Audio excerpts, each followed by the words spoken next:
Fire's strong hook. Sometimes the sharpest shot doesn't come from the strongest hands, but from the oldest wisdom. Before we dive in, hit that subscribe button if you love real stories of discipline, leadership, and lessons that change lives. Your support helps this channel bring you more powerful stories every day. Here is your long, continuous, flowing explanation of keynotes 1 and 2. No headings, no bold or italic text, no symbols like the long dash. Everything is written in clean paragraphs with no breaks in flow. Length is expanded toward your requested range. Humility is often described as a soft quality, something quiet and gentle, but in the world of precision, discipline, and skill, humility becomes something far more powerful. It becomes the gateway to real mastery. The young Marine snipers stood on the training range with confidence in their posture and pride in their steps. Their rifles gleamed under the sun, their uniforms were crisp, and their reputations were strong. Yet their shots were drifting off-center, missing targets by inches that felt like miles in the world of long-range shooting. They corrected their stance, adjusted their breathing, counted their heartbeats, remembered their lessons, but something was still missing. Every impact in the dirt instead of the bullseye grew heavier on their pride. In their minds they were already elite, already at the peak of their game, already too good to need help from anyone who was not one of them. That invisible barrier of ego held them back more than wind or distance ever could. When the old veteran approached, they saw someone who looked like time had run its course, someone who should be resting in a rocking chair rather than walking across a live range. They did not expect wisdom from him, only stories, maybe a bit of nostalgia, maybe a pat on the back. They did not expect answers. Yet the old man had something they did not. He had the understanding that humility sharpens the mind the same way calm fingers tighten a scope. He had learned long ago that when pride fills the room, learning slips quietly out the door. He watched the Marines firing their shots and missing repeatedly. He knew exactly what was happening before he ever touched a rifle. He had seen it in young soldiers many times before, in wars fought long before these Marines were born. Pride disguised as confidence. Confidence unrooted in humility. A belief that skill could outrun experience. When he spoke, it was not with authority or command. He simply walked near the firing line and asked a gentle question. Not why are you missing, but are you open to one small observation? That single line revealed everything. It meant he was not there to boast about his past, not there to replace their instructors, not there to challenge their abilities. He was offering them a chance to remove the armor of ego and replace it with the simple willingness to listen. At first the Marines hesitated. They were trained, capable, proud. But they were also frustrated. Shot after shot had proven that something was wrong and they did not know what. That frustration softened their resistance. Humility often begins in the moment when certainty collapses. They nodded and allowed the old veteran to stand behind them. What followed was not a miracle and not magic. It was clarity. The veteran had lived more years than they had lived days in uniform. He had spent countless hours in the field where mistakes cost more than training points. He had waited in silence on nights so cold that breath froze before reaching the air. He had taken shots under pressure, in darkness, in fear, in moments when every fraction of movement mattered. That depth of experience cannot be earned quickly. It cannot be downloaded like information. It shapes itself through repetition, failure, reflection, and hard lessons learned in places far from comfort. When he looked at their posture, he saw not only what they were doing wrong but why they were doing it. One Marine was tightening his shoulder too much, another was exhaling too early, another was letting the tension of frustration climb up his spine. These mistakes were small, nearly invisible, but experience teaches that small errors multiply with distance. The veteran corrected one Marine by placing 2 fingers lightly on the young man's elbow, adjusting it only by a hair. He told him to allow the rifle to settle instead of forcing it to obey. He explained that sometimes being too rigid comes from the fear of getting it wrong. That fear travels through muscles and affects aim. The Marine listened closely because in that moment his pride had already begun to dissolve. Humility does not strip strength away. It creates room for skill to grow. He adjusted the breathing rhythm of another Marine by simply telling him to listen to his heartbeat instead of fighting against it. The veteran reminded him that the body is not the enemy. It is a tool when used with awareness. These were lessons the instructors also taught, but coming from someone who had lived them on a battlefield gave the words a weight that textbooks cannot carry. The Marines tried again, this time with a different mindset. Their shots tightened. The impact shifted closer to the center. The veteran did not smile widely or celebrate. He simply nodded because he already knew what would happen. When humility opens the door, improvement steps in naturally. The Marines felt a mix of relief and surprise. They realized that accepting help did not make them weaker. It made them stronger. In that moment they learned that one of the greatest mistakes a skilled person can make is believing there is no more room to learn. They also learned that mastery does not come from showing what you know. It comes from staying open to what you do not yet understand. Experience is a weapon that cannot be trained overnight. Its power lies not in speed, youth, or physical strength, but in the slow accumulation of moments that shape judgment. The old veteran carried with him more than skills. He carried stories etched into his memory. He carried years of failing, adjusting, trying again, and surviving. Experience teaches the fine details that manuals overlook. It teaches the feel of the ground beneath you, the scent of the air before a shift in wind, the subtle vibration in the rifle that tells you when the shot is right. These are not pieces of information. They are instincts developed through time. The Marines had technique, but the veteran had understanding. Experience also gives a person the ability to see patterns others miss. While the Marines focused on the target downrange, the veteran focused on the small movements in their bodies that influenced everything else. He saw the impatience in their shoulders, the tension near their jawlines, the slight shake caused by mental pressure rather than physical strain. He saw the way youthful confidence sometimes pushes a person to try too hard instead of letting skill flow naturally. This is the type of wisdom that comes only after years of dealing with the consequences of mistakes. In his day, a misread moment could cost a life. Precision was not a matter of scoring points. It was survival. The Marines began to sense that the veteran's calmness came from those years. He had been through storms that no textbook could describe. He had walked terrains that stretched far beyond this peaceful training ground. Experience had given him a kind of stillness that younger soldiers had not yet learned to cultivate. They realized that expertise is not measured by age or by medals. It is measured by depth. The veteran carried depth in every slow breath, every patient observation, and every quiet correction he offered.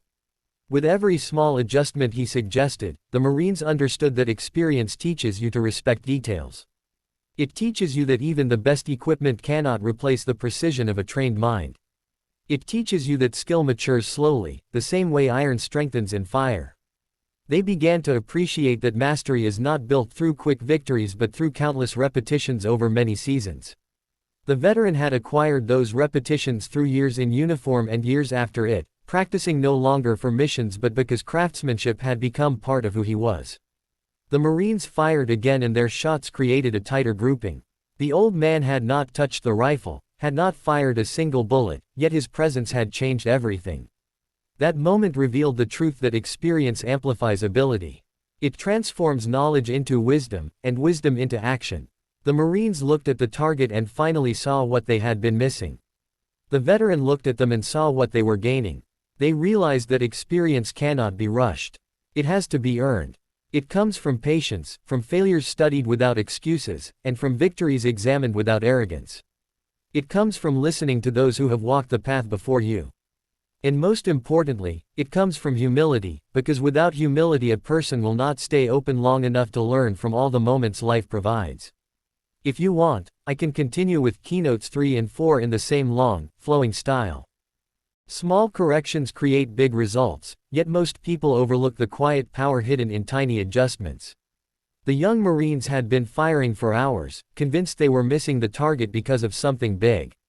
They believed the distance was too far or the wind too unpredictable, or that perhaps they simply needed more raw strength or more force behind their shots. In their minds the answer had to be something major because major problems usually demand major solutions. But experience knows that this belief is a trap that slows progress. The old veteran understood something they had not yet learned. He knew that when you are close but not precise, your breakthrough rarely comes from a dramatic change.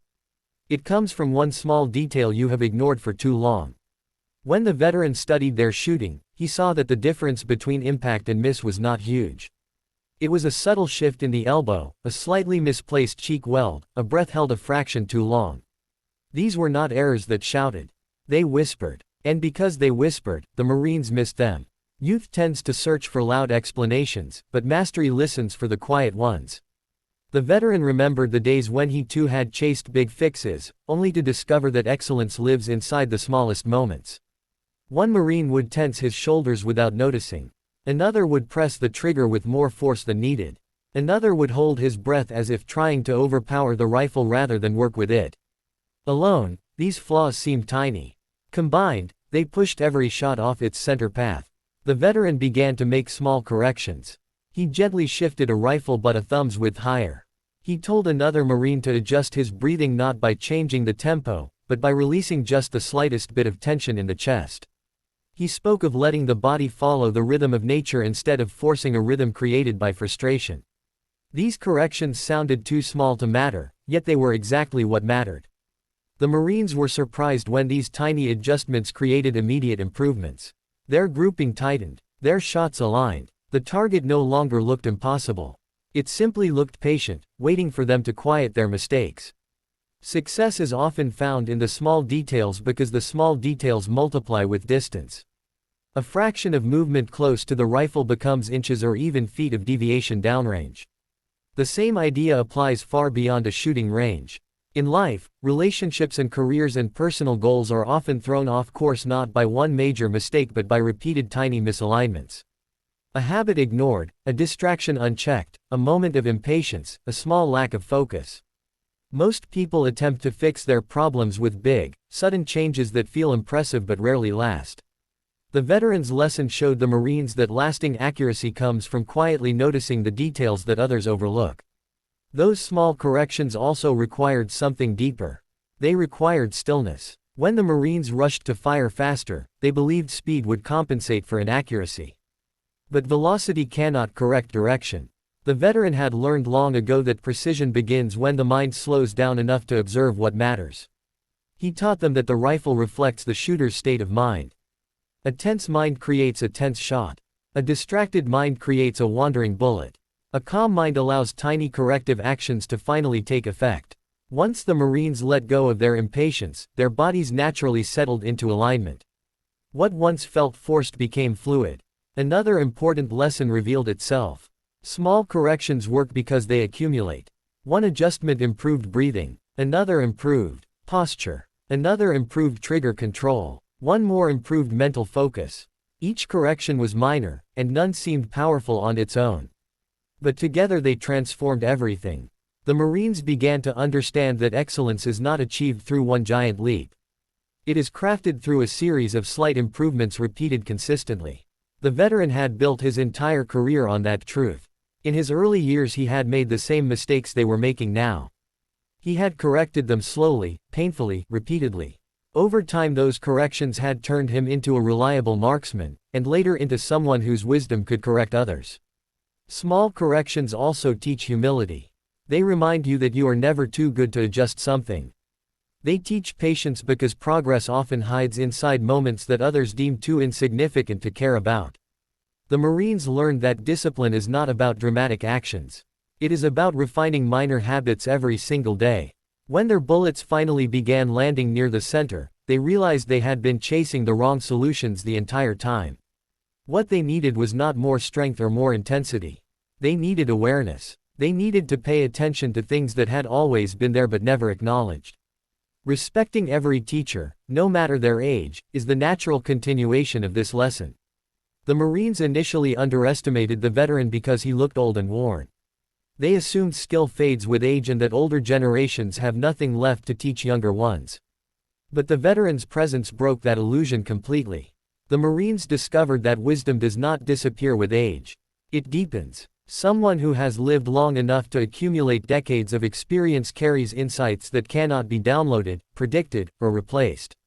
Respecting such a person is not an act of charity or politeness. It is a recognition of value. When the veteran first approached the range, the Marines offered polite nods, nothing more. They thought he would share a story and leave. They never expected him to see their mistakes faster than they could describe them. They did not expect him to move with quiet confidence despite his slow steps.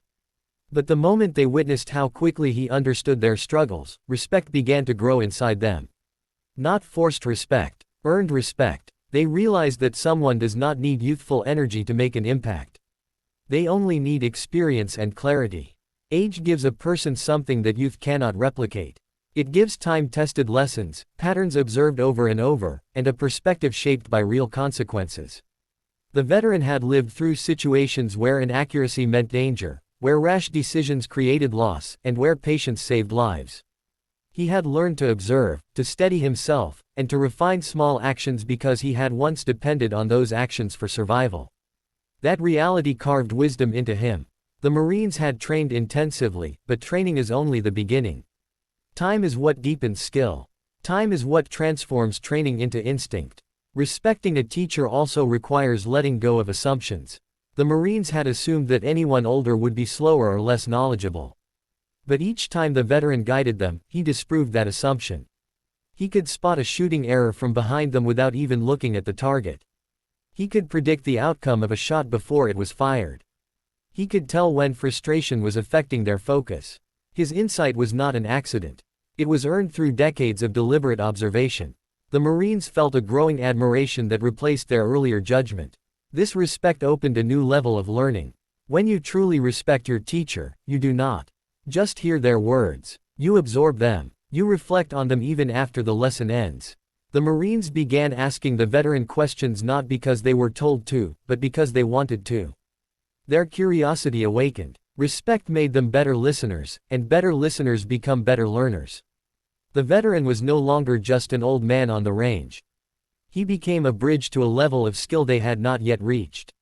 Respect also teaches gratitude. The Marines realized that the veteran owed them nothing. He did not have to walk to the range or offer his guidance. He could have stayed silent. But he chose to share what he knew. That choice felt meaningful. It reminded them that experienced people often want to pass down their knowledge, not for praise, but to ensure the next generation carries the craft forward. By respecting him, the Marines honored not only the man but the legacy he represented. Respecting every teacher regardless of age also prepares a person for life beyond the range. The world is full of people who carry hidden wisdom. Some appear young, others old. Some speak loudly, others quietly. Some have impressive titles, others remain unknown. The skill of recognizing value in any teacher is what makes someone adaptable. It allows them to grow in any environment.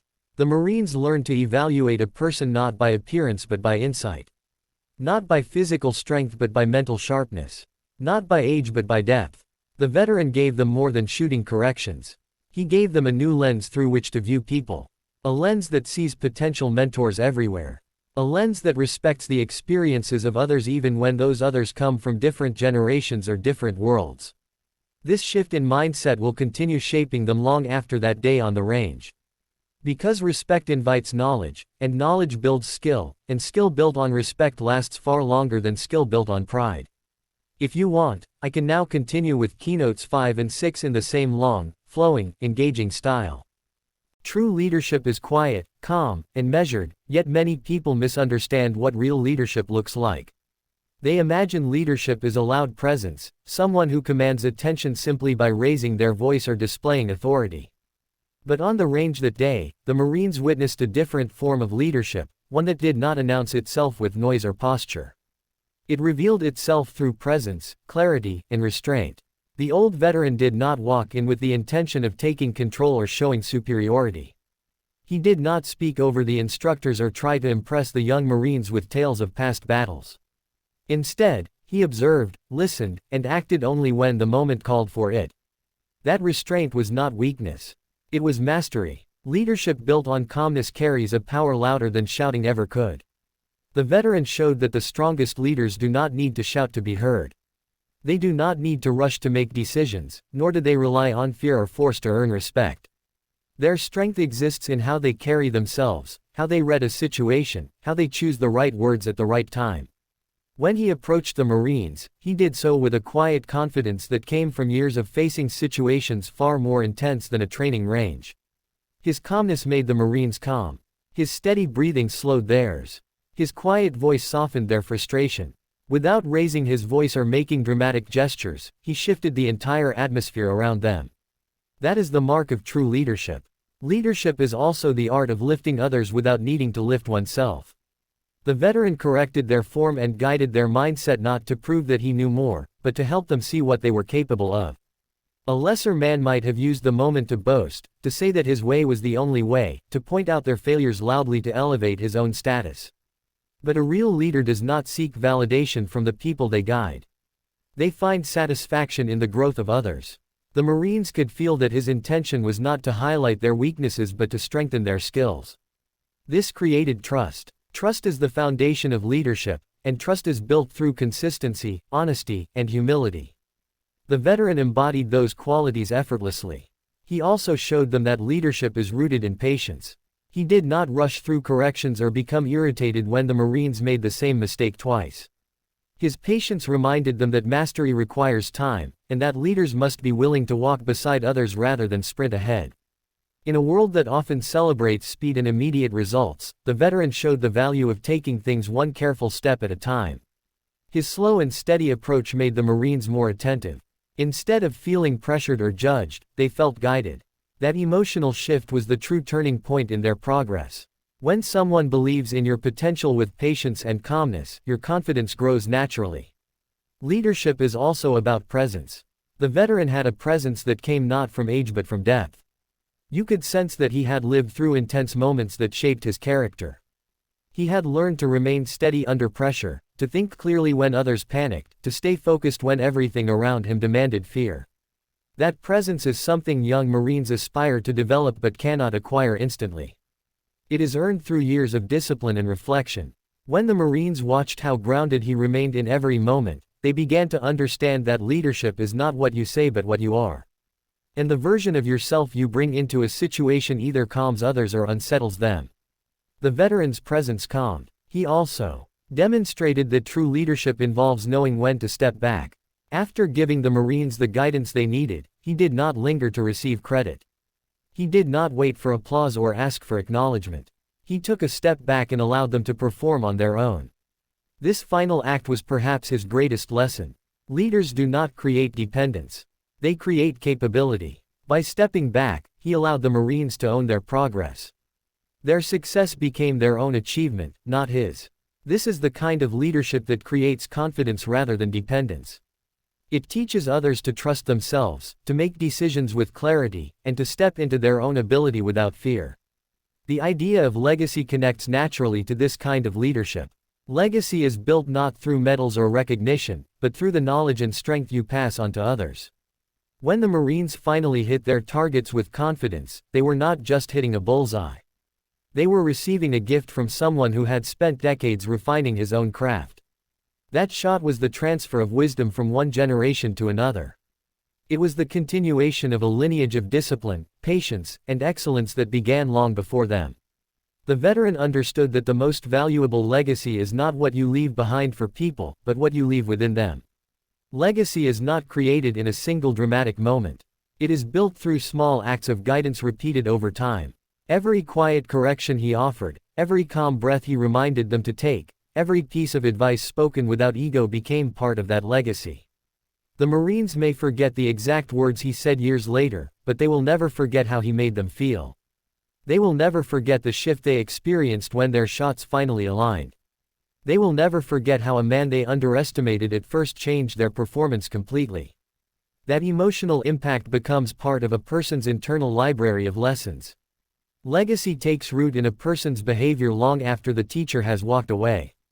Legacy is also about responsibility. When the Marines improved, they did not just improve for themselves. They improved for those they would one day teach. A lesson passed down continues to travel through every person who applies it and then shares it. The veteran played his role in a chain of wisdom that extends far beyond one moment on the firing range. He learned from those before him, and now the Marines were learning from him. One day they would teach others, possibly without even realizing they were repeating his lessons. This is how legacies grow silently yet powerfully. Legacy also requires courage. It requires the courage to share what you know even when you fear it might be dismissed. It requires the courage to care about the growth of others even when they do not yet understand your value. The veteran did not approach the Marines to brag or to prove anything. He approached because he cared about the craft. He approached because he cared about the next generation carrying the discipline forward. And he approached because he understood that empowering others is one of the most meaningful things a person can do with their experience. The Marines learned that legacy is not something you plan. It is something you live. It is woven into small interactions, quiet guidance, moments of patience, and decisions rooted in character. They felt the weight of that legacy in the way the veteran watched them shoot, in the way he corrected without judgment, in the way he left them with a deeper understanding of their own potential. As they hit their targets with growing accuracy, they realized that the veteran would be remembered not because he demanded recognition, but because he created transformation. If you want, I can continue expanding this story into a full speech, build an intro around it, or develop more keynotes with the same tone and style.